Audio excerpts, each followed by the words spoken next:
lo nyaka ndikhumbula ndandiphuma esikolweni ukuhlangana kwami ukuba ndive ivoice kaNkulunkulu age of 11 years. Ndithe ndisahamba ke apho ndavele ndabona kutshumbani yawo. Kwavele kwatshumbani kwathi nje lanya. Umbane nje omkhulu apha emhlabeni esibekwe kuwo nguThixo. Yebo. Ayikho indoda enozishaya isifuba okanye umuntu wesifazana onozishaya isifuba athi mina ndiyazala as abazali. But kwiplan yenu eniplenayo as abazali ngalomntwana nikhumbula into ukuthi ukhona umnikazi wakhe nayo neplan ngaye. Yo. So ndithe mandifumana information manizama ulanda kahle into yami ithini. Ndeva into ukuthi no wena ubungadingakali emhlabeni. Hawu. Azali ayikho inhlobo yomntana endingamaziyo. Umntana ongekho happy ndimbone emehlweni. Greetings. Do you want to become an epoxy expert where you know everything about epoxy, how to apply epoxy on the floor, or you want to style the floor at your home? Everything that you want concerning epoxy, just feel free to contact Mr. Epoxy, because in Mr. Epoxy we do training and we do sell the material. Our training is 3,850. It takes 2 days, theory and practical, and upon completion you get your certificate where you can apply everywhere you want. And we also have a stucco paint. Stucco paint is the epoxy that we apply on the wall. So even that one, we do have training. So for training is 1,500. It only takes 1 day. It is also a theory and practical. And even on that one, you also get the certificate. So, and everything that you want, whether you want material, you want training, or you want us to come and style your floor and do your floor, all kind of design, feel free to contact us on Mr. Epoxy. Our numbers are written here on the screen.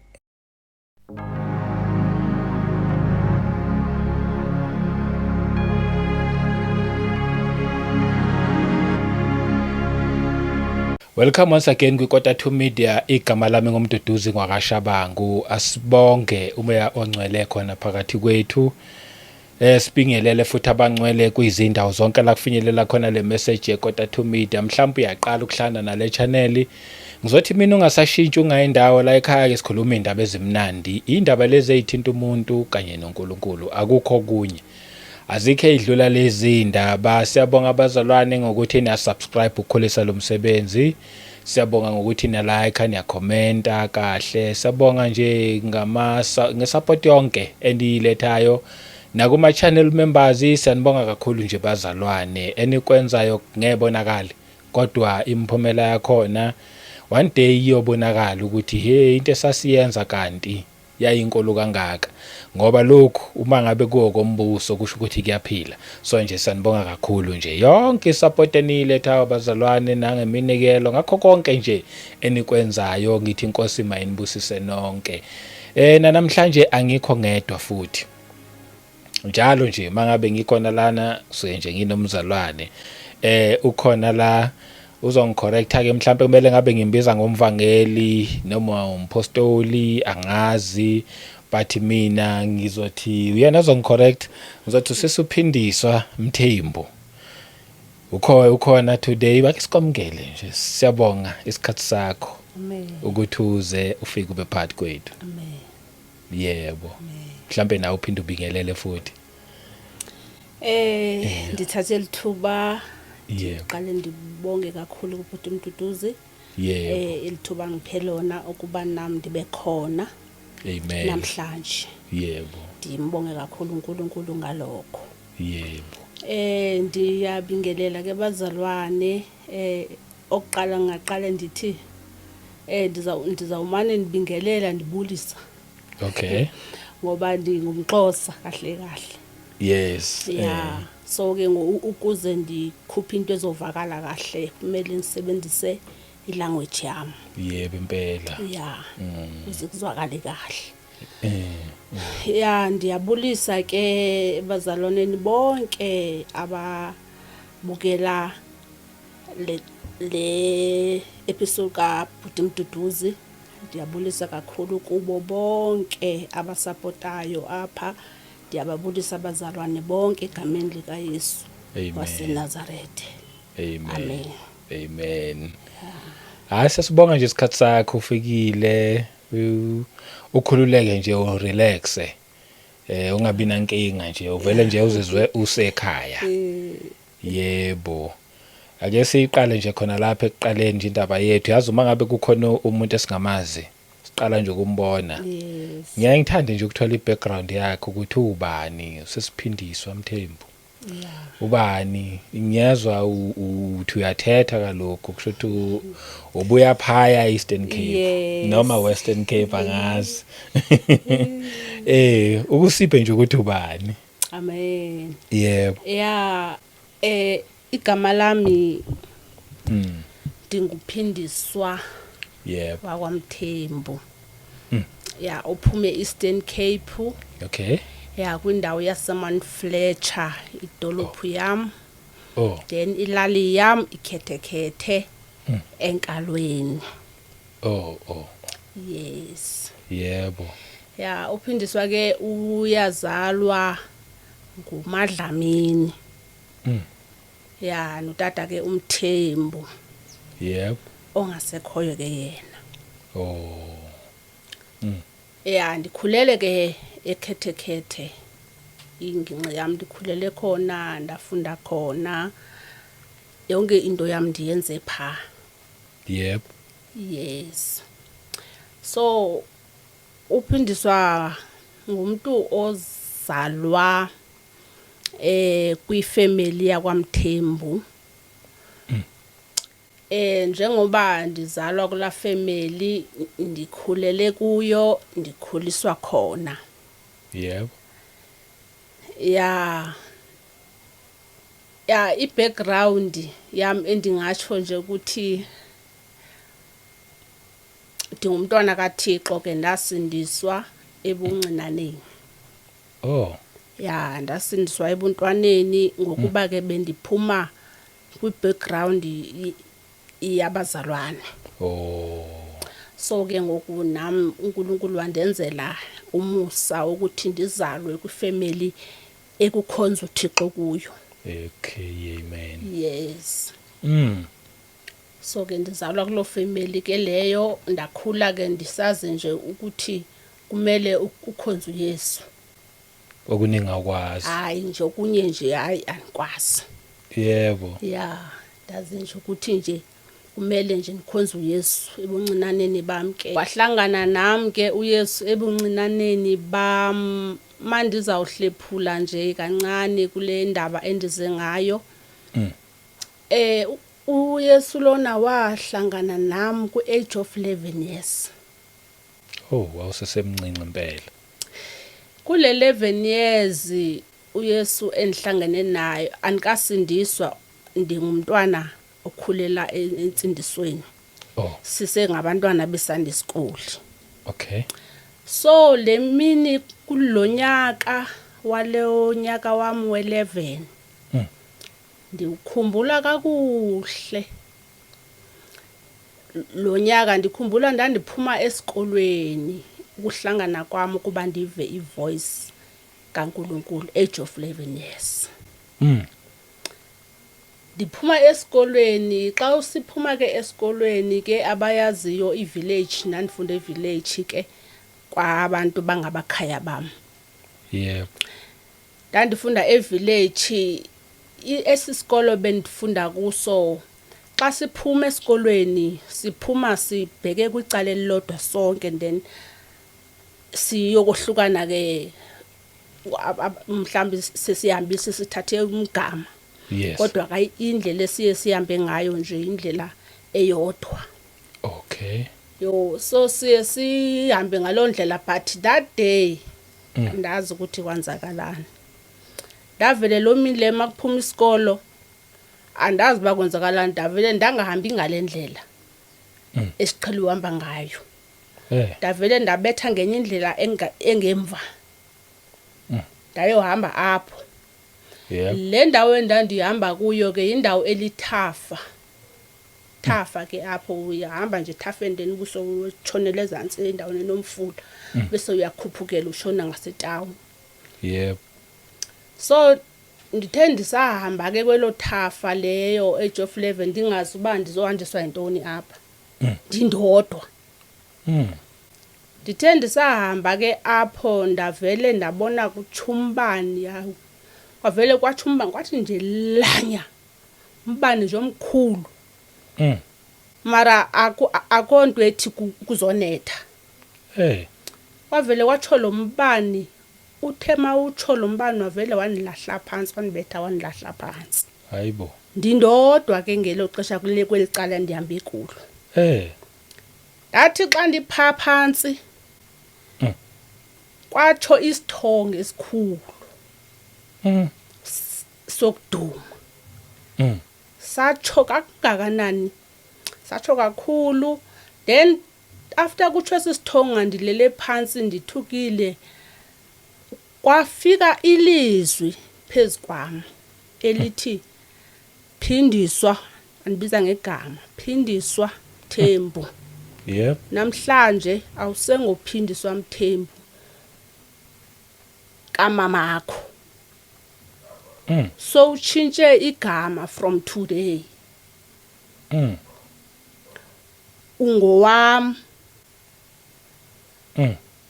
Ukusukela ngoku ungowami obakho ubomi buyaphela kule ndawo. Usuka kwakho kule ndawo soqala obami. So accepta yonke into ozohlangabezana nayo after this day. Ndavuka lapho mandivuka ndidizi nje angazi ukuthi kahle okokuqala ngidizi yilombani. Yep. Okwesibini ndisedizi isithonga leseshilo. Okwesithathu ngisedizi yivoice engifikele ndisekusimo ebendingasi understand. Yebo. Nayo le voice yathi mayifika yafika yaba ngathi kunento engenayo la emzimbeni efike yangena nje athi gala kanxa. Then after that ke ngoku ndithi ndiyavuka ke ngoku ndivuka ndiyaziva nayi man sekwanzakala ntoni andisazi ke ngoba ithini into yama ndivele ndalost ndaphelela lapha ansayazi uba kuthini into uvuka kwami. Ndavuka gcwele inyembezi nje emehlweni nami.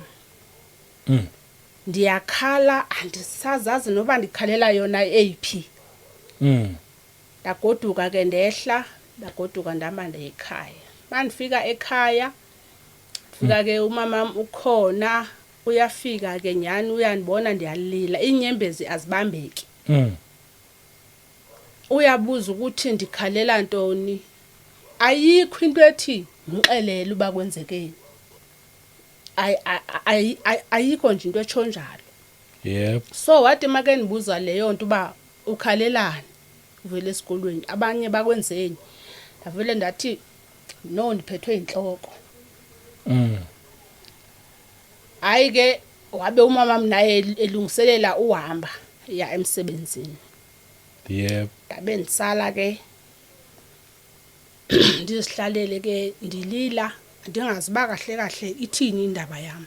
So ndabe ndingasazi kahle intoni eyanzakalayo ndiyalila ndindodwa ndiyalila. Yaphinde yabuya la voice ibitsho ngokya yabuya futhi. Okay. Ndiyazothi ndifuna uthethe ngabantwana ezingumntwana. Ndifuna ufundise abantu ukuba umntwana uyintoni na ngoba izikhalo ezikhalwa ngabantu besola uThixo ukuthi why enza kanjena why engandiphi umntwana why endipha abaninzi why umntana nami ebanjena why kwathi uthi izikhalo zabantu emhlabeni ngabantwana zininzi kakhulu. So yaphinde yafika le voice isisho kanjalo hey hayi ndavele ndabona ngathi hayi ke ngwansaza nangazi nokuthi kuphela umhlaba noba konzakalani nje kumqondo wami awavela awasebenza nje nangazi ukuthi kahle kahle into yami ithini kwavele kwavuka into ngathi ngavele ndihambe kwalapha ndibheke endaweni eintaba ndiyohlala khona qha ke isimo ke kuba ke nandi ngumntana osemncinci yebo umntana age of 11 years sengumntana omncinci lowo kakhulu so ndakhula ke ndingulo mntwana unjalo ke ekhayeni ndinalonto so xa ndiqhubeka ndikhula esikolweni ndavele kwatshintsha esikolweni nje mandifunda nje kwavele kwatshintsha after that kwenzeke lonto kwamuncu esikolweni nje akwabi mnandi kuma esikolweni abazititshala ititshala ziyan abuser abantwana besikolo ndiya abuswa bakaphuza kanjani othisha othisha kunothisha wayeni abuser kakhulu yabona lo thisha lowo undi abusela ikancane othisha undi abuser ngokwe like basiyabhala usinika into ukuthi sibhale nami ndibhale ke nabanye sibhale sihambe sobeka incwadi yes lo thisha into wayivela yenze methathe yami incwadi ikorekisha wayivela thathe yami incwadi ayivule akafundanga ngoba kunantoni athathe red pen yakhe aqale umgcapha ekhoneni aphinda enze omnye kanje uX nje ogcwele incwadi emva kwabhale nje uzero omkhulu awufaka amehlo angalingani awufaka impumulo ezingalingani awufaka umlomo osabeka awufaka indlebe ezisabeka emva kwabhale phindiswa faka kwathatha leyo ncwadi angijole ngayo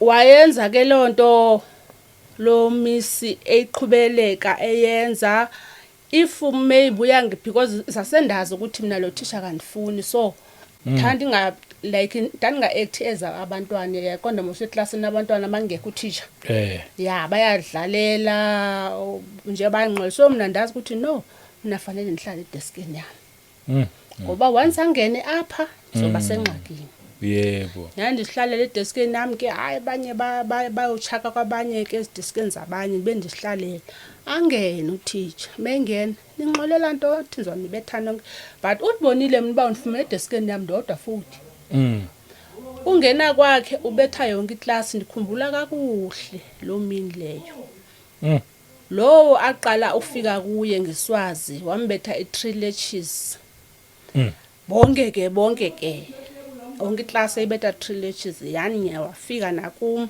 ndithi mina akhange ndiphakame mina akhange ndingxole nditsho kuye wathi anibuzanga lonto wawugalela emzimbeni iSwazi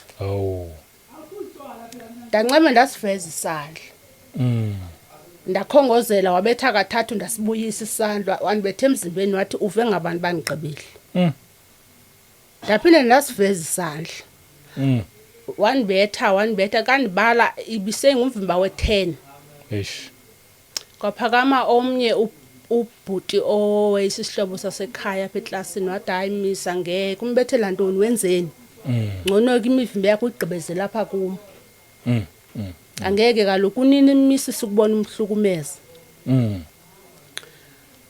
so avelathi yamthethela ngumfazi wakho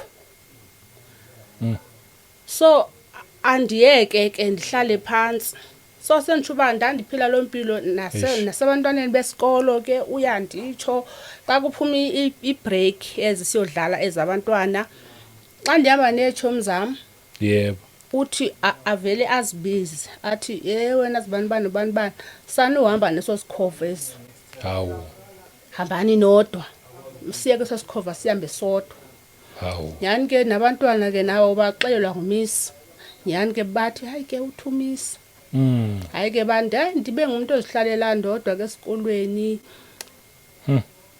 ndikulo pain njalo so le pain inditye esikolweni umisi endibiza ngamagama nje abhlungu nje ume ethetha nami nje uzonibiza nje ngamagama nje abhlungu qonde kwaze kwanzima esikolweni so fine awuyibike ekhaya lento. Ndathi hayi khomeke nditsho ekhaya. Ndafike ndayireport ekhaya enalapho ndirepota kuba ndisithi hayi mhlawumbi but ayikho into echoyo uba uzawuncedakala khona ekhaya. Andithi ndihlala ekhaya. Kulela ekhaya ndiyazi si. So ndithi hayi kodwa ke make ndiyireport lento kumama. Ndiyireport lento ndithi hey kunje ngicela uye esikolweni. Ukuyondithethelela kunzima ufunda esikolweni. So sometimes xa kuthiwa kuyiwe esikolweni ndivele nzizilize manje ndiphuma ngena enzela kuze kube late. Enzela azobona uba kulate ndithi hayi ndizawuya kusasa. Kanti mina ndibaleka something phaa esikolweni. Hayi ke xa ndithi andiye esikolweni ndizawuya kusasa kulate umama uzondikhupha ngeswazi andikhupha ngenduku endlini. Ba mandihambe ndesikolweni. Yebo. Ndihambe ke ndesikolweni ndingafiki esikolweni hlala ematyeni. Linde kuphuma isikolo xa ndibabona nabo besiza. Abantwana besikolo ndiqentule ke nami gijime ngekhaya. Bengathi ndivele esikolweni. Abuza hayibo wafika kuqala kwabandithi mina hayi bayeza nawe ndibalekile mina. Angayazi ke lo nto. Yebo. So ndayirepota lento ngenye imini. Ndayirepota ekhaya lamxelela kumama ba hey kunje esikolweni so ngicela uye khona. Mama mavele wathi hayi andizuyapho mina. Andizuyapho. La miss lwana ndiyamazi hayi ngilonqena kubiza ilo gama uba wathi. So wathi ayi andizoya apho ndithi mina esikolweni ndiyahlukunyezwa wathi phungase usiyeke ubuhleli umdala kakade wale class oyifundayo. Aqhubeleka ke esikolweni isimo sinjalo ana support esikolweni ana support ekhaya. So ndiyafunda ndiyafail. So usister wami ukhona usister mondithathayo uba mandihambe ndiye eGoli ndiyofunda khona. Wayethi umisi lo wathi noba ungayofunda phi ngeke upase. Hayi ke ndihamba eGoli ndayofunda khona. eGoli enendangapasi. Yebo. Sho ukuthi ngoku iminyaka le iyahamba. Ayimanga umuntu uyakhula. Yebo. So ndathi hayi ngcono ndiphinde ndibuyele pha. Ndabuyela khona pha esikolweni. Isimo saloko siqhubeka sinjalo ndarepota na principal wambiza wathetha naye but akwabikho nto itshintshayo. Yebo. So ndaphetha ke ngoku umama methi ayisekho kwaleyo sayifundalayo into. Ndaphetha ke ngoku nami ndidropa ngesimo endisibonayo. Ndabona ukuthi iphupha lami bendinalo ingathi liyaphelelwa ngoku. Hayi ke yabanjalo ke into background bandibuyaphi. Then ekukhuleni ke ngoku umuntu mesekhula semdala age of 13 years ndamamkela uYesu. Yebo. Ndamamkela uYesu sasindiswa sibaninzi. Sibaninzi mhla sasindiswayo. Hayi ke saqhubeleka ke. Kwakusenkonzweni. Kwakusenkonzweni. Sasindiswa apho sibaninzi ke. Hayi ke sasenza saqhubeleka sithe masiye sikhula ke ngoku. Hayi bamane behlehla. Uba baze bahlehla bonke. Ndasalwa ndodo kwabantu andisindiswe nabo. Walandele enye group eyalandela emva kwethu yasindiswa. Nayo yaqhubeka yahlehla yonke. Kwalandela esithathu. Ngokunjalo. Yebo. Hlehla yonke yaphela. Yo. Uba ndisendodwa ke namhlanje. Kwabo bantu ke sasikunye ekukholweni nabo. Yebo. Ya ilapho ke into yami ye background. Then ke ngoku ndabe sesathi sensindisiwe sendikholwa ke ngoku sendiyankhula. Umoya oyingcwele wayibuyisa lento wayeyithethile ngokuya.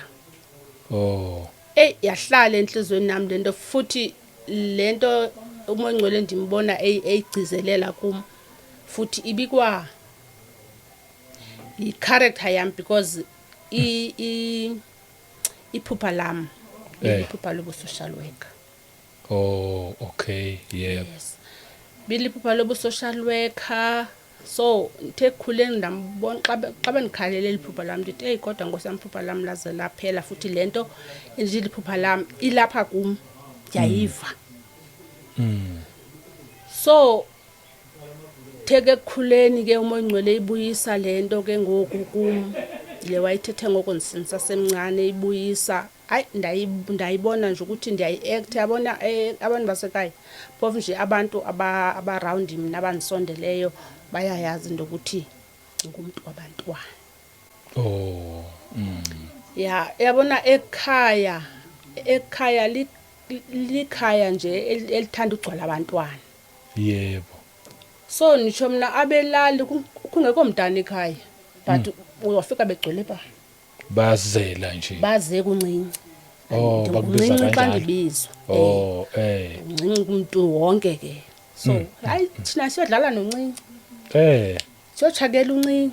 So likhaya ke elingapheliyo ngabantwana ngoba ndiyabathanda kakhulu. Into yami itsho njalo ke so ndingumuntu othanda abantwana then ke ngokuvuka le yanto ke ngoku then ndiyibona uba isidibana ke ngoku ne-character le yami. So ndabona ukuthi uNkulunkulu ubone into yokuthi eliphupha lami linje lokuthanda abantwana.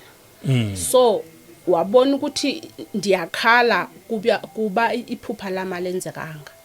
So yena wavele walivusa ngenye indlela le ndlela ke ngoku endithi ndizoyibeka ngayo apha. Okay. Yes. Yebo. So kona endingathi ndifuna uqala ndikutsho. Yes. Ebantwini. Ukuthi apha emhlabeni esibekwe kuwo nguThixo. Yebo. Ayikho indoda enozishaya isifuba okanye umuntu wesifazana onozishaya isifuba athi mina ndiyazala. Okay. Akekho ongathi yena uyazala. Okay. Akekho onothi yena uyazala. Yebo. iBhayibheli ithi umntwana sisibusiso esivela enkosini. Yes.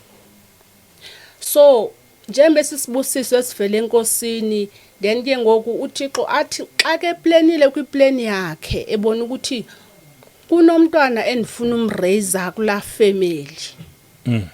So ke ngoku abese ke hlanganisa itransport yokuza kwalomntana aneplan ngaye emhlabeni. Yebo. Akukho umntana okhoyo emhlabeni ngokuthi uzalwe ngutatakhe nomamakhe. Utatakhe nomamakhe bayitransport. Yena umntana uvela ezulwini. Okay, yebo ngiyakuzwa impela. So umuntu ongathi ndiyayiphikisa lento uyithethayo ayikho. Umntana uyenziwa andali uyamenza true ukuthi kusaziwa uba umntwana fanele eze nabantu ababini. Yep. Nina nibe yitransport nje kuphela.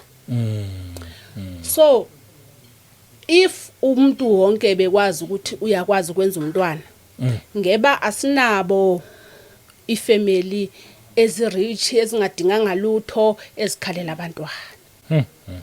Impela. Kune families abanento zonke, utata nomama banento zonke, but uThixo akabaphanga abantwana.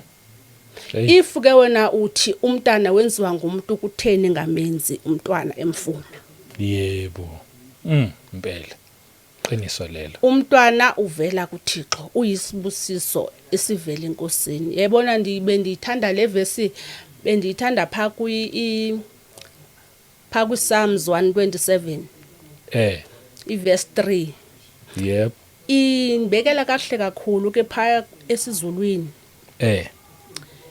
Singayifunde nje apha, but pha kwisizulu inibekela kakuhle kakhulu. Sizawuva ke apha esilungwini ukuthi isibekela kweliphi icala. Ngithi ngikuvulele yona nje. Psalm 127.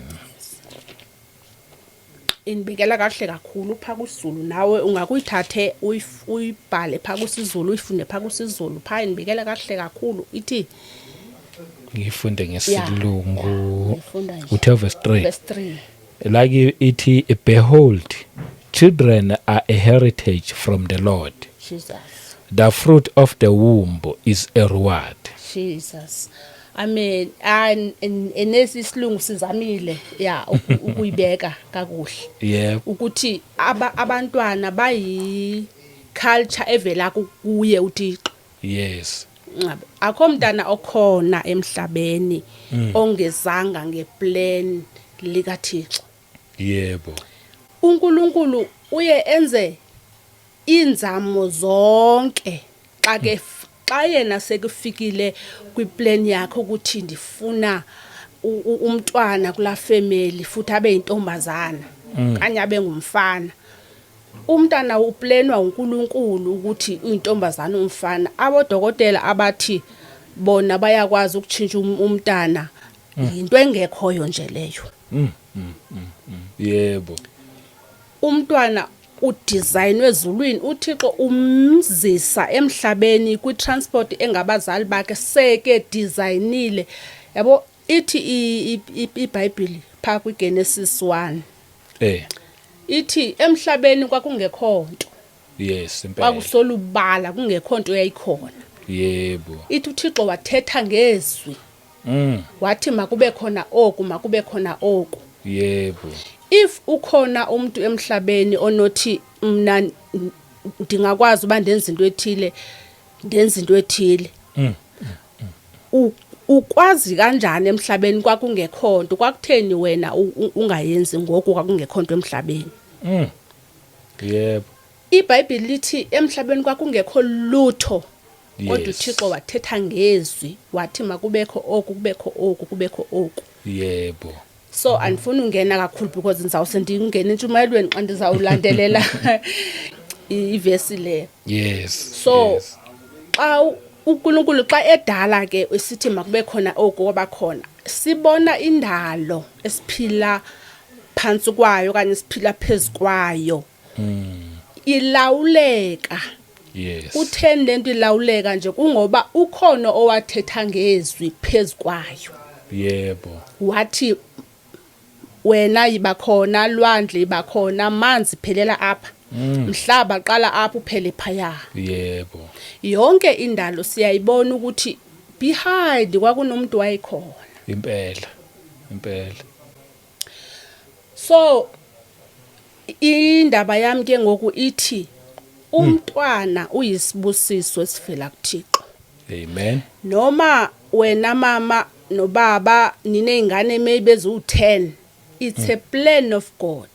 Yebo. Ayiyo iplan yakho. If wena wawuthe kuThixo ndifuna abantwana abathathu, wazibona sewufumana 5. Yebo. Andithi apha emhlabeni nje masibekiwe nje sinama plans ethu. Singabantu ukuthi okay ndifuna mina kanitshata siza labantwana ababini, abathathu, abane. Plan yakho le futhi utsho nawe uba futhi ndifuna umntana, ndifuna uqala ngentombazana, ndize ngumfana, ndize ngentombazana. Yebo. Ziplans zethu ezo. So kungenzeka ukube wena iplan yakho oyiplanayo ukuthi ufuna inhloboni yomntwana, kungenzeka into ukuthi iye yahlangana nekaThixo. Yebo. So ungathi wena mina ndazenzela ndathi ndifuna uba nomntana oyintombazana nyani ndafumana umntana oyintombazana. Hey ngiyakuzwa. Yes. So inkulumo yakho iye yahlangana neplan kaNkulunkulu. Kwaphuma lo mntana oyintombazana bomfuna. Amen. Omnye umuntu uzawuthi bendifuna umfana ndathola intombazana. Yes. So uzawuthi ngokwena akathandazanga kakuhle lo. Ngoba wena ufumene lento ubuyifuna, ufune into ekwiplan kaThixo. Ngiyakuzwa impela. So nawe ufumene umntwana ubungafuni yena, it's a plan of God. uThixo akaphazami make sifuna ukuthi ufuna uveze umntwana oyintombazana kuleyo family, uyayazi purpose yakhe ngalomntwana oyintombazana. Noba wena emqondweni wakho bekunento ethi ufuna umfana. Yena uThixo ngokweplan zakhe kuba umntana eziswe nguye umzisele ntoni ukuze abe yintombazana. Ufuna abe yintombazana ngoba uyazi ukuthi why efuna abe yintombazana. Kukhona kule ndawo afuneke ayomzukisa kuyo. Amen. Yeah. So into yami ngo ithi umntwana onaye Yep. uvele ezulwini. Amen. Umntana ongenaye omdingayo akukabikho sisidingo kuThixo for ukuthi akunikeze umntwana. Akakabi na plan ngoku ukuthi kulo family makakhuphe lensikelelo yakhe afanele ukuthi makayidedele. Akukabikho iplan sekuwe. Yes. Wena omnye uzothi mina ndathatha iminyaka eyi10 ungatholi bantwana. Umntwana nizomthola kunyaka we11. Kukhona kuzaliseka iplan kaThixo. Kulonyaka we11. Hey. Ayiyo intando yakho okanye ayiyo intando kaGqirha. uGqirha ungamahamba athi uGqirha hayi uright ngokuseke kumisele uzawukwazi ukukhulelwa. Soze ukhulelwa izulu lingaplenanga ngalomntwana wena umfunayo ngokwentando yakho. Yebo. So umntwana onaye ube uyisibusiso. And 2 after umntwana unaye abona namhlanje nisafuna ukugxila kulento yokuthi umntwana ungubani. Okay. Uyintoni umntwana? Yes. Into yami nje echoyo ithi umntwana uyisibusiso esifela ezulwini. Amen. Kunabantwana sube kuyiplan kaThixo naleyo yokuthi kunomntwana azalwe. Haleluya. Kunabantwana azalwe ngumamakhe, umamakhe asuka ahamba yomfaka etoilet. La mntana it's a plan of God. Noma emthathe yomfaka etoilet uze ngeplan kaNkulunkulu. Asazi ukuthi lo mntana oye waphumaneka ku toilet yomgodi ephila uba usasurvive namhlanje umntana ebephiliswe umntwana uvele ezulwini. Yo. Yebo. So njengoba unini emthathe emfaka kwi toilet nje kungokuthi yena ebengaplananga umntwana. Kodwa izulu la plan umntana kuye. Yo. Hey. So yena wathatha isolution ukuthi okay ngcono vele ndimbulale. If ebengadingakala lo mntana apha emhlabeni ngeba ukhanga umide. Yo. Yebo. Hey. Baninzi abantwana wena bhodi Mduduzi abacholwe ezitoilet ndisho ngapha ngakuthi ke wakhushwa etoilet efakwe kunini. Usaphila namhlanje lo mntwana. Yo. There is a purpose enkulu ngalamntana. Yebo. Yo isimanga nje kwasona leso futhi. Ukukhomba ngempela lokukhona. Yeah. Abanye abantwana uThomnyosisi yena umamakhe wamfumana naye engamplenanga engamfuni. Kodwa wathi ekumfumaneni kwakhe wavele ekwathi kunethi Cape, that's Cape nyalazi yini. Oh yebo. Yeah. Uthi wathatha isana leli vele walibeka ekhepini. Awu. Because uthi mina ndifuna umntwana. Angendifune kwamntwana nje.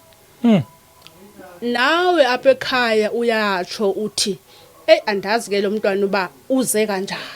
Yebo. Thina notatake sasisithi sigqibile. Wavela lo. It's a plan of God. Umntana mtreateni ngendlela efana neyabanye. Amen. Ngoba it's a plan of God. Uzabe khona bomini benu noba nina beningekho kwiplan ngaye. Kodwa uNkulunkulu yena izulu beliplanile ngaye. Amen. So ndifuna ukuthi kubazali phathani abantwana benu noma umfumene kanjani, zininzi indlela abantwana bazalwa ngazo. Ayikhonye. Andifuna ungena ke apho say leyo yenye imini namhlanje ndisafuna ukuthi yep, umntwana uyisibusiso esivele enkosini. oh So, yes, yamkela uba wena mzali ekhaya udala ushadile awubafumana abantwana kudala uzama uzawuthi uthi akhapho ndingayanga khona uyonqinelana nami ukuthi akho gqirha ndingamhambanga. yebo, But umntwana akekho. Kuwe ndifuna ukuthi nje yes, accepta nje, yazi into ukuthi akekho umuntu othi mina ndiyakwazi ukwenza umntwana.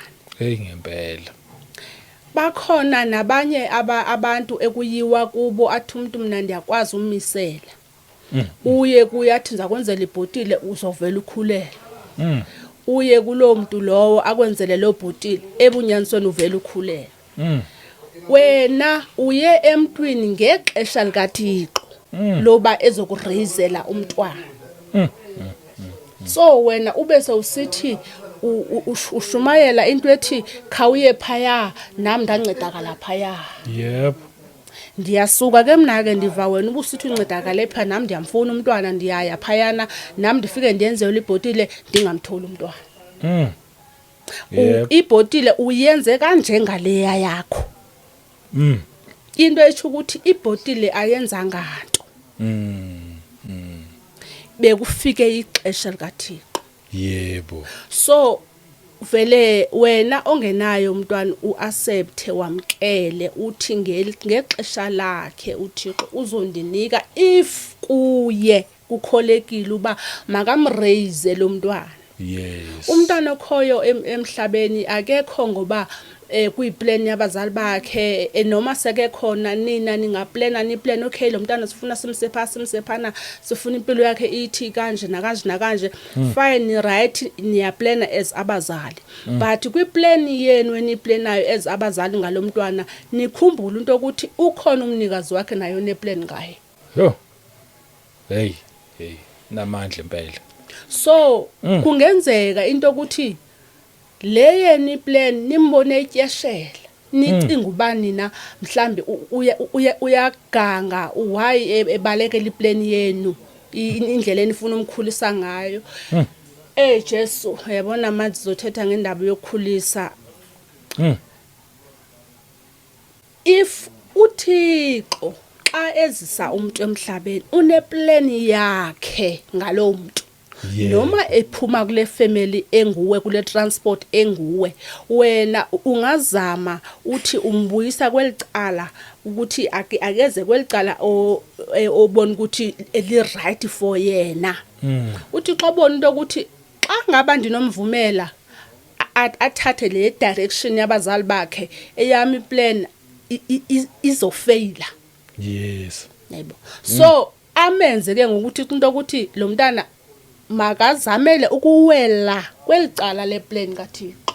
yes, Ndingafuna ukuthi ebazalini bazali ningaplana ngabantwana benu andali ningaplana. Kungenzeka into ukuthi iplan yenu ningabazali ngomntwana ithe kanti ihlangene neyomnikazi womntwana. yebo, Kunokwenzeka iplan yenu ayihlangenanga nomnikazi womntwana. uThixo koqala xa eneplan ngomntwana kulo family maybe eyazi ukuthi lo mntwana uzombiza. yes, So akangeze akhule njengabanye abantwana, wena uzozama umkhulisa njengabanye but umboni lo mntwana wayebhorela ecaleni. Kungenxa yokuthi okay pha kuJeremiah chapter 1 siyayazi la verse Yep. ithi ndakwazi ungekabikho kwasembilinini kamamakho Yebo. Yeah. umamakho mhlambe esakhula kwayena mina ndinguThixo besendukubekile Yes. ndakungcwalisa ndakuseparate Hey. so la mntwana nxa ifika emhlabeni kunyanzelekile ukuthi kuphuphume lento efakwe kuye engekabikho kwasembilinini kamamakhe. Yebo. So if umntana uyambona ukuthi uyabhorela ecaleni wena jonga olicala abhorekela ngakulo ukuthi limbeka kwisimo esinjani. Umnaziri kaThixo kaloku akazi ukukhula abantwana bonke. Yes. Yakuzwa. Yeah, akazi ukukhula njengabantwana bonke. So wena xa umbonayo umntwana wakho umsearch ungumzali zama ukumazi umntana wakho. Yes. Zama umazi ukuthi okay ndiyamazi nxa kenje suba isimo kanje. So wena supporta lo mntwana kuleyo ndlela umbona ukuthi lo mntana ingathi unento efuna uThixo. Yebo. So into yami ilapho ke eyokuthi kokuqala ndifuna ukuthi ndithuthuzele aba bangena aba bantwana. Then ndicomforte aba abaye baba nabantwana bebe ngabadingi. Oh. Naba abaye bazala igender bebengasifuni. So wena mama ekhaya unabantu unabafana abahlanu. Wena wawuthe umfana umfuni. Ufuna amantombazana. Kungokuba uThixo yena ubona iplan yokuthi into akazawenza emhlabeni kumele ayenze ngabantwana abangabafana abazawuphuma kuleyo family. Yebo. Wena accepta abantwana bakho noba bayiyo into ububacela ukuthi babe yiyo. Ba accepte bayazi ukuthi bayinjongo kaThixo as long ekhona emhlabeni. Wena ubusisiwe onomntwana wena onomntwana wena mzali osemhlabeni uThixo wakupha umntwana. Isibusiso esikhulu eso. Then nxa uyifunda pha Ndumiso pha kule ncwadi yesiZulu kule verse besifunda apha phana ikhona indawo ethi ibusisiwe indoda emgodlweni wayo ephethe abantwana. Yep. Yep. So isho ukuthi wena muntu ophethe abantwana ubusisiwe. Amen. nguThixo. So lo muntu ke ngoku osomzisile emhlabeni wena yiba yiprotector yakhe. Yes. So umntana akangasafari emhlabeni ukhona wena shelter yakhe. Eziswe kuwe nje kule family enguwe kwelikhaya nawe uzalelwe kulo ubefuna ukuthi experience indlela yokukhulisa apha kule family ngoba yazi lapho uMduduzi kunabantwana uThixo ababeka ngesibomu kwikhaya labantu abaselayo. Oh, okay. Kube yiplan yakhe le ukuthi lo mntana kumele ndimraise kwikhaya labaselayo. Ukuze mina Thixo ndineplan endinayo ngelakhaya lakhe liselayo. Ukuze yena abe yisolution kwelakhaya. Oh yes. Yebo. Amen. So kunamakhaya aziselelayo kusela mama kusela tata kusela wonke nje umuntu kuvele kube nalo oyi1 umntwana. Yebo. Ozawuvele athanda icawe. Welikhaya. Yebo. Imbuzi balo mntana kahle kahle into yakhe ithini uthe icawe iqhelelephi uyifundelephi yonke lento alecawe. Yebo. Ngoba thina sazana into zacawe thina singabantu abazenzela into zethu. Utheni yena yedwa lo wabhizi nento necawe. Emntaneni kuphuphuma lento ebeyiziselwe emhlabeni. Yes. So kunyanzelekile into ukuthi makenze lento ebeyiziselwe noma ninani ngayazi eninemibuzo ninayo. But yena kuye kuyaphuphuma ukuthi makenze makazalisekise lento ebeyiziselwe. Yebo. Kule family. Amen. le family kungenzeka into ukuthi ekukhuleni kwalomntwana ibonane nenkosi true umntana omncinci. So lonto leyo isho ukuthi lo mntwana wenza imission yakhe ebeyiziselwe. Then kube khona abantwana abazawuraiswa nguThixo kweza family zensindiso. Umntana azalwe kwikhaya lelikholwayo. Hayi ngoba mhlawumbe ukhethile, akekho umntana okhethayo ukuthi ngikhetha ukuzalwa pha. Sonke siqabuka sivula amehlo sikwezi family sikhulele kuzo. Kunjalo. Yebo. Akekho umuntu okhethayo ukuthi mina ngifuna ukuzalwa ngumama ubani, ngifuna ukuzalwa ngutata ubani. No, uvele uvula amehlo sowulapho sithi mama sithi tata. Yebo. So uma ukhulela kulo family njalo sube uThixo esazi ukuthi why ezisa umntana intombazana kule family. Futhi kule age uThixo bazalwane akayiphazami into ne age nani ngithanda ukuthi emakhaya into ukuthi i-age emntaneni into ebaluleke kakhulu. Yijonge i-age emntaneni ukuthi ngaba lento akayenzayo i-age yakhe akabethwa i-age na. So uThixo xa kezisa umuntu akamzisi umzisa ngepurpose ye-age ukuthi ndifuna make ku-age ethile. Yebo. Mna uThixo ngizakwenza kanje ngaye. Xa ke ku-age ethile ndifuna ukwenza kanje ngaye. Andithi abantwana ngabakhe basesandleni sakhe balawulwa nguye. Yebo. So wena mzali ozothi umntanami ndamfumana wasweleka age of 1 month. It's a plan of God. Okokuqala ndingafuna ukuthi nje apha ebazalini ukuthi indlela umntana omfumene ngayo nendlela umntana aphulukene nawe ngayo ayikokuthi uThixo ebengekho. Yes. Ebekhona. Futhi ubonile into ukuthi lo wakho umntwana kumele amthathe kule age. Yebo. Ngoba kuthena hayi ngoba ekuzonda. Yazi uThixo into yokuqala endiye ndayinaka nje ukuthi lento esikhalisayo thina emhlabeni ekukufa. Yes. Yena akayinakanga lonto kangako because yena sube ebona behind lento thina sikhalelayo. Uyabona ndingathi ndingakota ivesi ka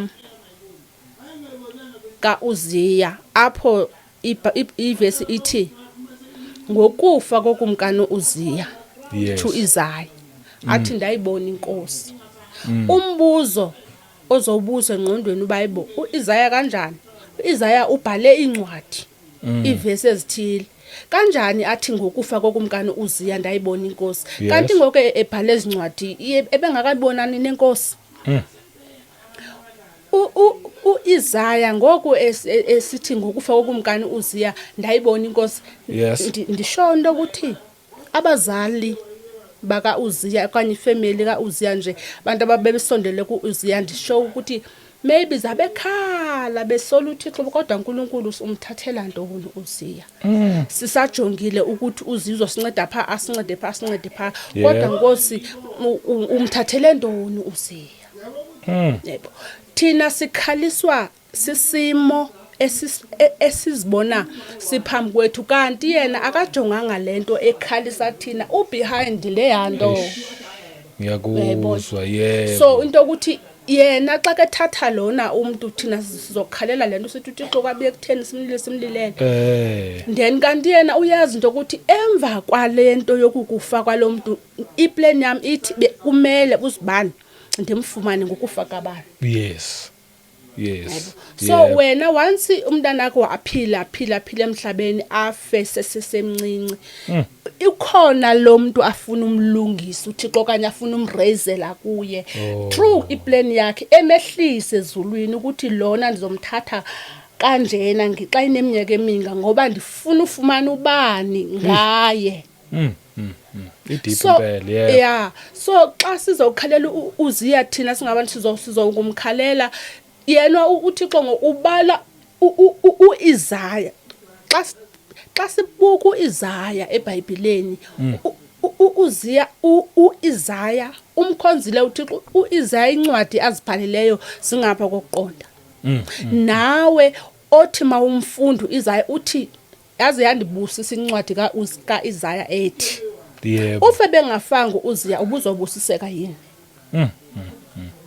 Hey, okusho ukuthi bese ngesibusiseke. Besingeke. Ngoba ayibona inkosi ngokufa kaUziya. Yeah.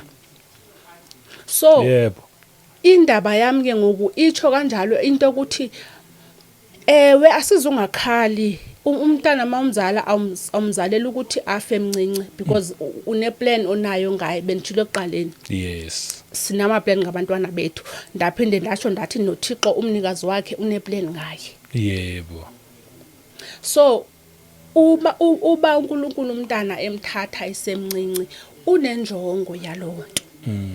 Ewe kuzoba buhlungu ukuthi sizawublame uSathana, siblame abantu, siblame eziba singabantu. Yes. Sizoblame kodwa it's a will of God. Ngoba umntwana uvela kuNkulunkulu ningabuza into ukuthi umuzothi ayo will of God into okufaka umuntu la mntana wayefaka emngxunyeni toilet ngubani wamgcine pha la mngxume toilet. Hey ngempela ubani wayemgcinile. Ubani wamgcine pha. Nawe mzali ekhaya uyakhumbula ungena kwiaccident bafa bonke abantu Yo. emotweni waphila wena wedwa. Wawuphilela ntoni? Bani lo wakuphila intoni ledala ba wena wedwa sufa pha? Kungoba isandla sikaThixo ubonile ukuthi angeke ndivume ngalo ngoba kusenabantu ababehind esafuneke nibathole ngaye ephila. Yebo. So nakanjani umuntu ophile emhlabeni kusene purpose enkulu ngaye nguThixo noma thina singambona ngathi hayi lona asisayazi into amthixo amgcinele yona isimo sakhe sinjani uThixo akaboni njengoba sibona. Yo ngempela. Akajaji ngalendlela sijaja ngayo. Iwesi kakhulu aba angathi amehlo abantu awahlali kuba kulapha hleli khona. Eish. Yo. Inkulu le ndaba yebo. Kulapho ahleli khona kakhulu. So ndingathanda ukusho nje ukuthi ebazalini umntwana wakho mayiphila esaphila ese right bulela uThixo ngakho. Ungamsoli nje uNkulunkulu ngento akayenzileyo. Ndingafuna ushare nje into encinane eshoyo. Kunomama owayelila ethole abantwana babafana bodwa. Wathi Thixo kanti undenzani ndicela ngicela umntana oyintombazana. Waze lo mama wathandaza wathi Thixo ba right abantwana enibareze kuwa bangabafana. Wathi Thixo undifuna. Ndiyamfuna lo mntana oyintombazana uthe wena nguThixo othandazekayo. Uba undinike lo mntana oyintombazana ndizakwazi ba ukho. Ufoster uThixo ngento ephuma kuye. Eish. Lo mama bribe uThixo wambribe ngendlela zonke ambribe ngazo. uThixo wabona ukuthi okay manikhusele okwegama lami. Okay. Ngoba lo muntu uthi ndizawutha ukho ebantwini. So mandilikhusele igama lami. Yeah. Ukuthi abantu bandazi into ukuthi xa becela into ndiyabapha. Kodwa ke apha ndimphile lena efunwe ndim. Yena efuna yena mina ndine purpose yoba ningamniki lento ayifunayo. Yebo. So lo mama nyani wakhulelwa umntana oyintombazana. Amfumana ke lo mntana oyintombazana. The first day embeleka.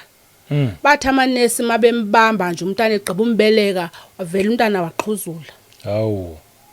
Oko ke phila impilo yokuqhuzula umntwana wakhula wathi mayino 5 years akana stop.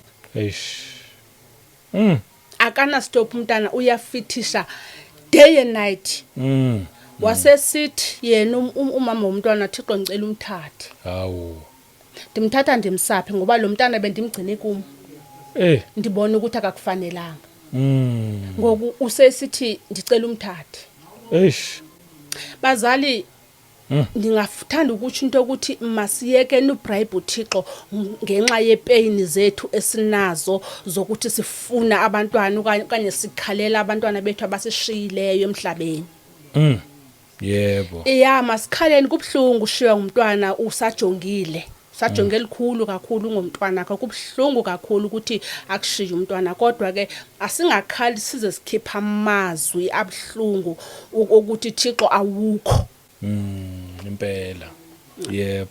So masi accept masazi into ukuthi akekho umntana ofayo emhlabeni okanye umuntu ofayo emhlabeni uThixo engaplananga ngaye. Yes.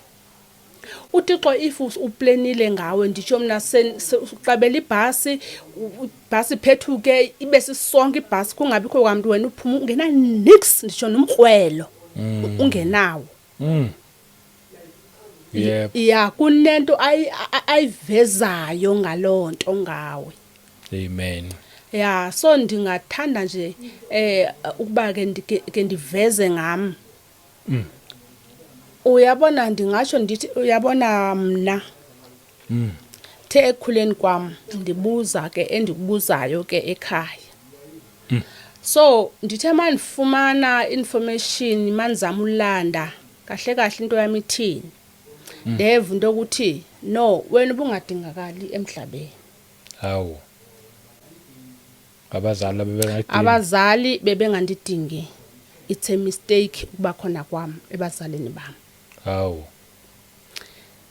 Ndaba khona ke ndathi sendikhona ke kumama eSandwell. Ndiyabona ke mhlambi naye ke wayenalo pain wayenayo. Ukuthi beningamplananga lo mntwana. So sendizomenza njani? Ndiyabona ke mhlambi kulabo ke wayebeka kubo ke udaba lwakhe. Babe ke ngokubona sebembonisa ndlela thizeni ukuthi mkhuphe. Yep. Xa ungamfuni. Mkhuphe nyani uzamthini umntana ukwesisimo kuso ungamplananga yena ininzi qha ndifuna ungena deep. So mkhuphe lo mntana. Sakuphathela mina into ethile. Yokuthi umkhuphe angabikho. Yep. Ithi into yafika ke into le ukuthi amakhutshwe ngayo umntwana. Kodwa umntwana nako. Yo. Ilento ndithi akekho umntana osemhlabeni ongekho kwiplan kaNkuluNkulu. Akekho umntana ongaphiliyo obengekho kwiplan kaNkuluNkulu. Noba umntana wakho uye waphila 1 month or 1 day, it's a purpose. Maybe uThixo ubona ukuthi lo mntana makaphile inyanga eyodwa ngoba uyazi into ukuthi after kusweleke lo mntwana ukhona lo muntu afuna uhlangana naye. Yebo. Ngokufa kwalo mntwana. Amen. Yabona apha emhlabeni sonke siyazazi idate zethu zokuzalwa. Into esingayazi idate yethu yokufa. Yes, impela kunjalo. Asiyazi. So nje masizicelebrate nje ezizokufika kodwa zokuhamba sizazi. Yes. Kuthele into singazazi ezokuhamba. Kungoba xa ngaba besinozazi idate zethu zokuhamba besingayibalekela le ndawo ukuthiwa uzawuhanjiswa kuyo. Yeah, mhlawumbe ifuthi xa besitsho ukuthi wena uzawusoleka xa uneminyaka eminga uzawusoleka le ndawo nethile uzayibaleka la ndawo. So uThixo wayifihla ngesibomu ukuthi indaba yokufa makangayivezi nje emntwini because yeyakhe. Yebo. Une purpose ngayo. Ndibuye ndize kwivesi ka uLazaro. Yes, Lazaro. Okay, Lazaro. Yeah, ndingakota ngoLazaro. uLazaro yibrother kaMartha noMaria.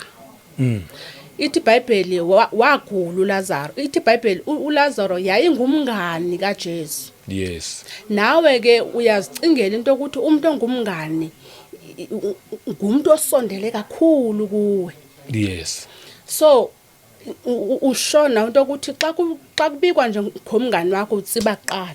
because Yebo. usenhlizweni yakho. Yebo. Ithi iBhayibheli wagula uLazaro.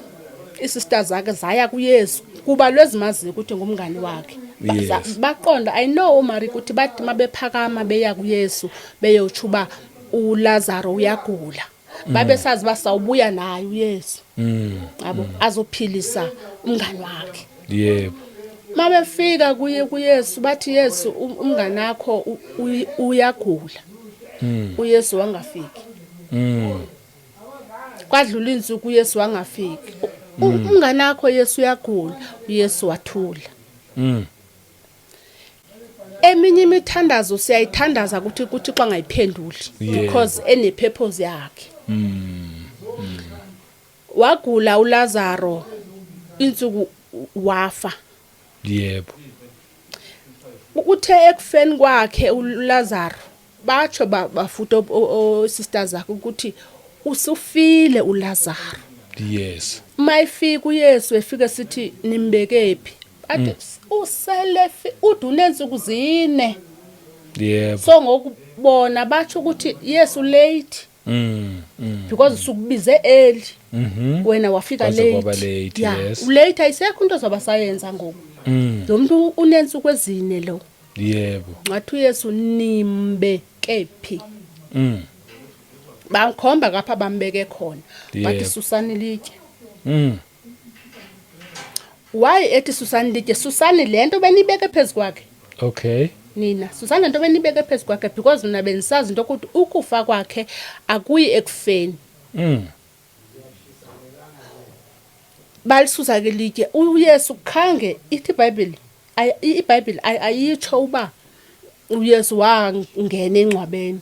Yes. Ithi wathi Lazaro vuka. Yebo. uLazaro wenza njani? Wavuka uLazaro. Ngoku ekuvukeni kwakhe I know ukuthi isisters zakhe ezibezikhala zimbona sekevuka uLazaro zithi hayibo kanti uYesu uyakwazi umvusa nofileyo. Engqondo ibazalwane ndifuna ukuthi uYesu make funa utshintsha indlela omkhonza ngayo kunyanzelekile kube khona into azayibulala kuwe. Hey. Ngoba awungeke uyiaccept lentsha. Yebo. Afuna ukuyibeka kuwe. Yebo ingafanga lo focus ekuyo. Kumele aqala bulali le amehlo wakho akuyo ukuze ke ngoku a release le yakhe. Xa ingavela release bazalana uThixo uyasazi ithi iBhayibheli wasidala singekabikho. Amen. Umhlaba uqala nje thina sesikhona sikuye. Amen. Yebo. Yebo. Emhlabeni kungekhonto yebo akukho kwamzala emhlabeni akhonto kodwa thina ithi iBhayibheli sasikuye. Njalo. Yebo. Yebo. Wayeyazi le mina ayiplan ukuthi namhlanje ubhuti uMduduzi uzobehleli nophindiswa. Amen. Kwasemaphakadeni. Njalo. Ubhuti uMduduzi ndisho ekhula nje kokwabe engumfana eteketisa uNkulunkulu yazi ukuthi ngeminye ethile bazawube bethetha kanje ngami. Amen. So uthe ma esithi uYesu kuLazaro vuka Lazaro. Ba ndiyayicinga nje into ukuthi oMaria baye bathi hayibo uYesu uyamvusa umuntu ofileyo. Thina lo bese sithi seke late because uthina simazi engqondweni yethu uYesu ukuthi esimshumayela sishumayela uYesu ophilisayo. Yes. Njengoba simbize ukuthi egula thina sazi uYesu uyintoni ungumphilisi. Eyakufa abesingayazi because naku thina bona baye bathi so late selenza ukuni into etsho into ukuthi emqondweni wabayikho into oba ethi uYesu uyamvusa umuntu ofile bona bazi into ukuthi uYesu uphakamisa umuntu ogulayo. So uThixo wayefuna usiqwansule esi stamp asibonayo ukuthi sigximfizekile apha koMaria ukuthi uYesu nguYesu ophilisayo kuphela. Amen. So kumele siqwansule kabhlungu. Oh yebo. Ukuze umqondo wakho ukwazi ukuaccept a new vision. Oh yes. Ngawe. Amen. Yes. So wathi Lazaro vuka I know ukuthi ukususela that day uLazaro evuswa nguYesu. Yebo. oMaria kwaguquka ezingqondweni zabo enhlizweni zabo bathi uYesu akangomphilisi kuphela masimshumayele uYesu ngumvuso wabafileyo. Amen. Simbonile efamilini yethu. Yebo. So lanto yokuthi mabaphinde baxela abantu ba uYesu uyamvusa umuntu ofileyo bebengeke bayishumayele ingakhange iyenzeke eqala lento iqala bakhalise. Into ukuze yenzeke kufanele iqala ikulilise. Injalo. So into endifuna ukuyitsho bazalwane into ukuthi xa uThixo wethu eqansula izinto ezisenhlizweni zethu kabuhlungu eyasizokhala kodwa ikhona le efuneke yena athi afuna ukuyiveza entsha kuthi. Yebo. Ngoku ayingeke ibonakale lento kusena le esisafocuse kuyo. So kumele aqansule lena thina sifocuse kuyo. So ndifuna ukusho into ukuthi bazali if ushiwa ngumntana wakho ngoba sithetha ngomntwana.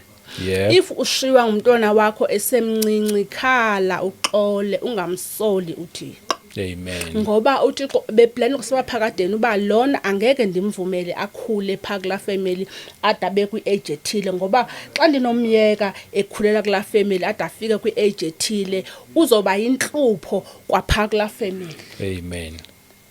So wena mzali accepta ukuthi okay it's fine uNkulunkulu uthande kanjalo ikhona lento afuna ukuvula amehlo kuyo okanye afuna ukukubusisa ngayo kodwa afuneke kubusise ngento oqale yakulilisa. uMoses wafakwa emanzini. Amen. Emlilisa amanzi kanti lamanzi azawuphinda abuya athobela uMoses. uMoses wayengeke lamanzi amthobele ngakhange amlilisa.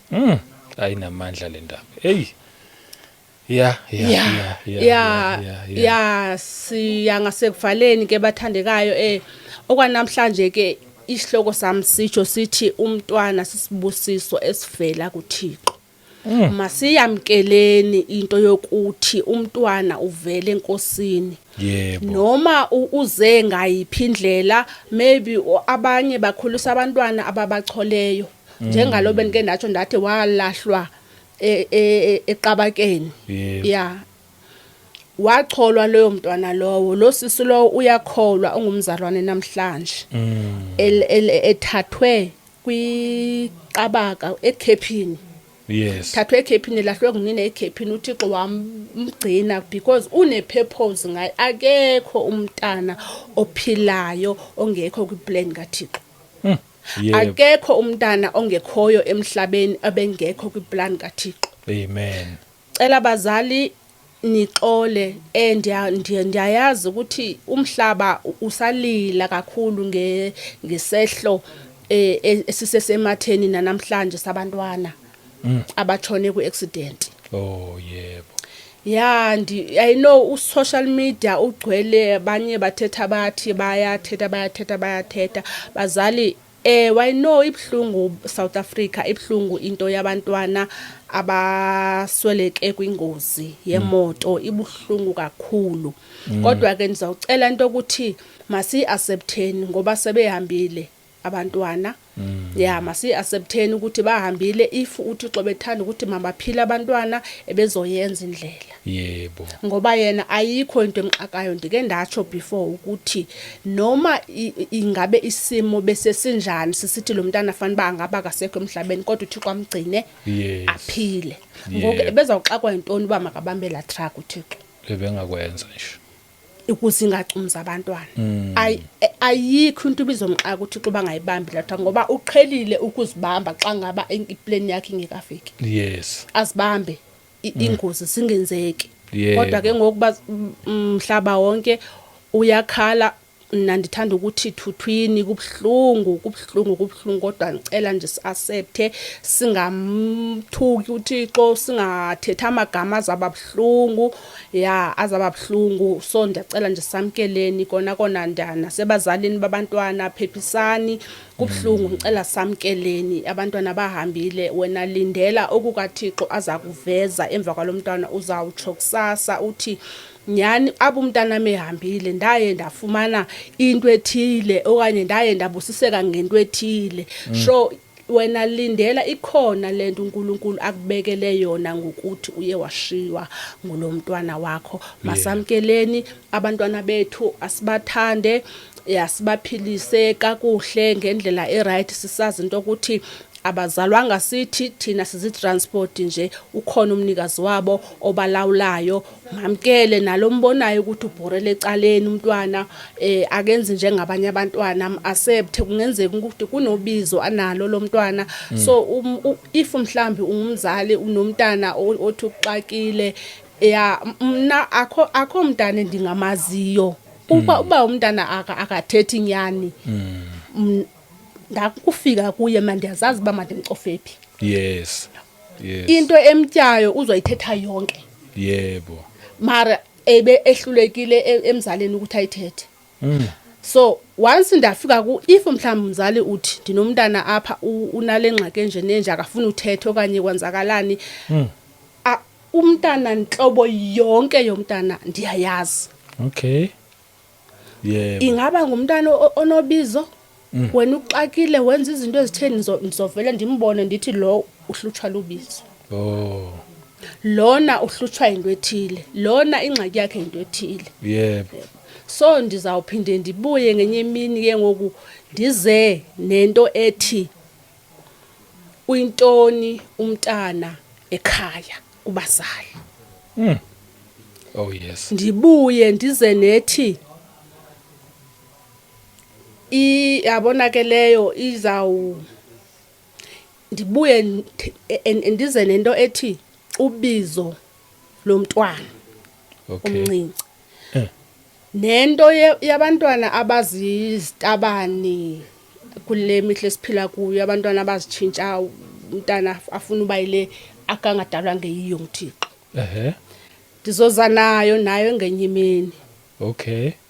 Ukuthi yenziwa intoni lonto, zindidi ngendidi ke leyo into. Ineendidi ezininzi ukuthi yabona lo wenziwe into ethile. Xa sendihleli naye phansi, lo wenziwe into ethile, lo wenziwe into ethile, isengalungiseka kanje, lona kungenzeka into ukuthi if umzali wakhe ebeye wayinothisa ngeba iye yabalula kuye, ngoku ingxaki yakhe ilapha azali ayikho inhlobo yomntana endingamaziyo.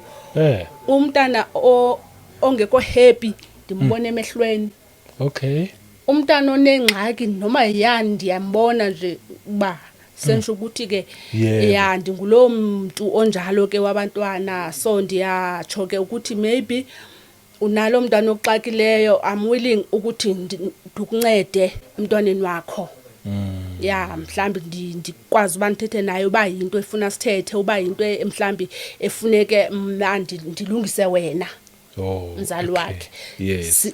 Sithethe kanjalo ke. So ndiyatsho ndithi I'm willing kuye wonke umzali oxakane nomntwana okanye ofuna ufundiswa uba indlela yokukhulisa umntwana ukuze abe straight yeyiphi na.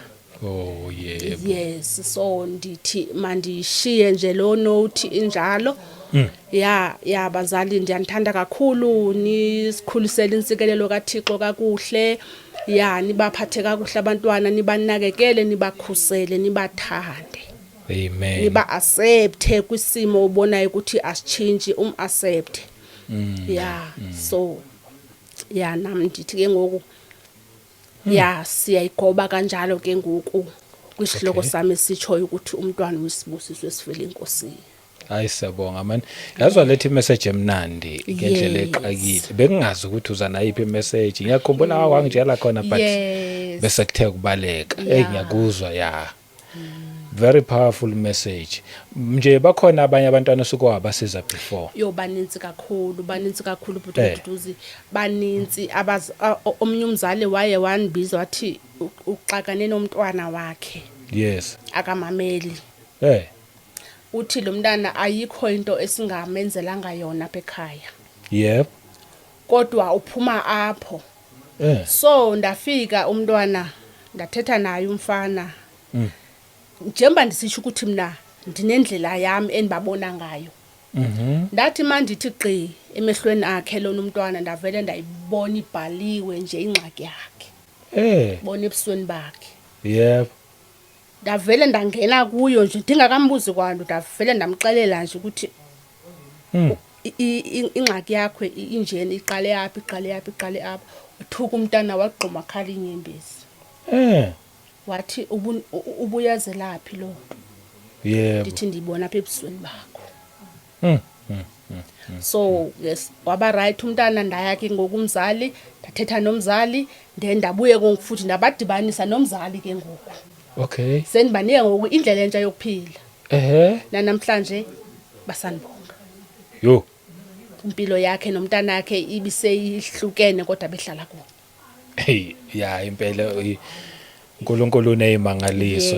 Ake siqale futhi la esikoleni wagcina standard bani mhlawumbe grade bani but ngalezi zakhathi standard.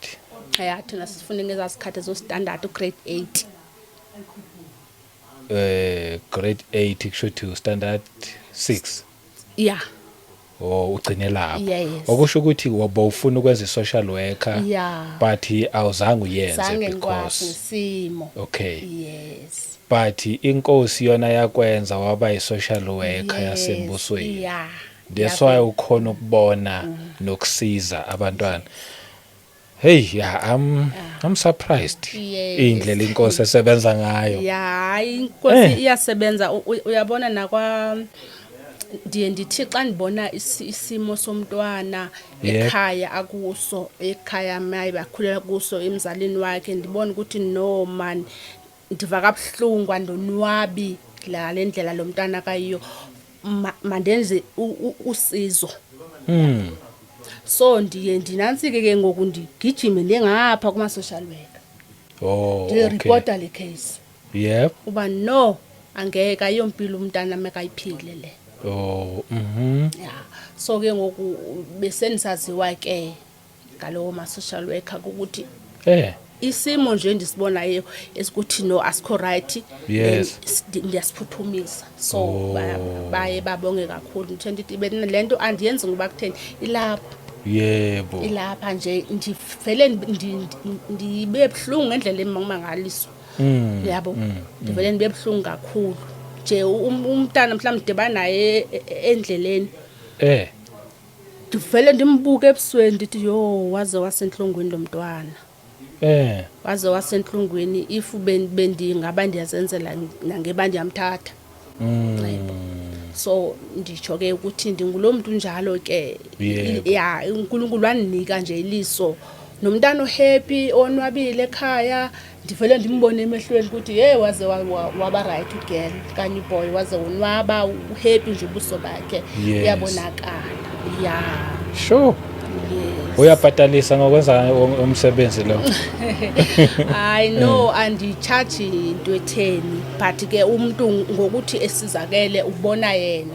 okay yebo yo hayi cha uphila yona impela ipurpose le owayibona una 11 years nezwe lakhuluma kuwena amen okukhomba ukuthi lokho okwenzeka kuwena ngaleyo age usasemncane ushawa ilightning uwaphansi ngempela kukhona kuwena kwakungaqhamuki nje ebumnyameni kodwa kwakuqhamuke kuphileni njalo siyabonga kakhulu usilethele indaba ezimnandi lapha nje ezidiphu ngoba thina sazi ukuthi umntana uma ngabe njengoba mina ngiwa kwaKashabangu nje sazi ukuthi kufanele ngikhulise isibongo sakwaShabangu yithi thina labantu lapho kanti uNkulunkulu ungilethe fine ngikholela kwaShabangu but yena unepurpose yakhe beside le yeyibongo siyikhulisayo ukuthi iyo leyo oyishoyo siyabona so umuntu ofuna ukukuthinta angakuthinta kuphi nje ama-contact ngithinta ku 071 325 2003 yes okay hayi kulungile siyabonga nje ukuthi uvele uthi inkosi yangipha this kind of a gift yes yazi inkosi inabantu bayo out there kunabantu nje bayo basembusweni ukukhomba ukuthi nje inkosi angazi ngiyafuna ukuchaza lento but ukukhomba ukuthi even noma ngabe kuthiwa isikole besingekho yena ubevele nendlela yokuthi lo ngizomenza beyilokhu lo ngizomenza beyilokhu ngendlela yakhe nje. So siyabonga kakhulu ukuthi uvele uzi avail nje uthi yazini ake ngize kwikota to media nami ngizoshare into inkosi eyayibeka kumina engiyibonayo futhi iqhubeka lokho isebenza iphilayo. Yebo, ngoba ubuse ne choice yokuyihlalela futhi uqhubeke ngendlela obuvela uqhubeka ngayo, but uthi angiphumela obala abantu bezokwazi ukusizakala. Siyabonga Nkosi igcine nje ikubusise. Hayi ke siyabonga. Zinjalo nje indaba abazalwane, engakusho nje mina ukuthi mhlawumbe uzalelwe kuleyo family ngempela ozalelwe kuyona ayisindisiwe yonke, kodwa bekufanele iqale ngawe ukusindiswa. So mthatheke uJesu. Kungenzeka kube ifamily engene kakhulu kwizinto ziningi izinto zethu thina ezamadlozi nani kuningi nje singene kukho. Makumele iqale ngawe mthatha uJesu abe inkosi nomsindisi through wena so umthathile. Ekhaya mhlawumbe wena ungathi uyabatshela ukuthi hayi bona nithathana uJesu but bangakuboni lokho, kodwa uma ngabe indlela zakho ihamba kahle uNkulunkulu uyaziveza kubo ngawe. Ubona umndeni wakho one by one belokhu belandela wena bengalandeli ke wena belandela uJesu Kristu. So nje ukuyithathela uJesu nje sisizakale sonke. Siyabonga kakhulu. Angazi namazokugcina for today. No, amazokugcina nje ndingatsho nje ndithi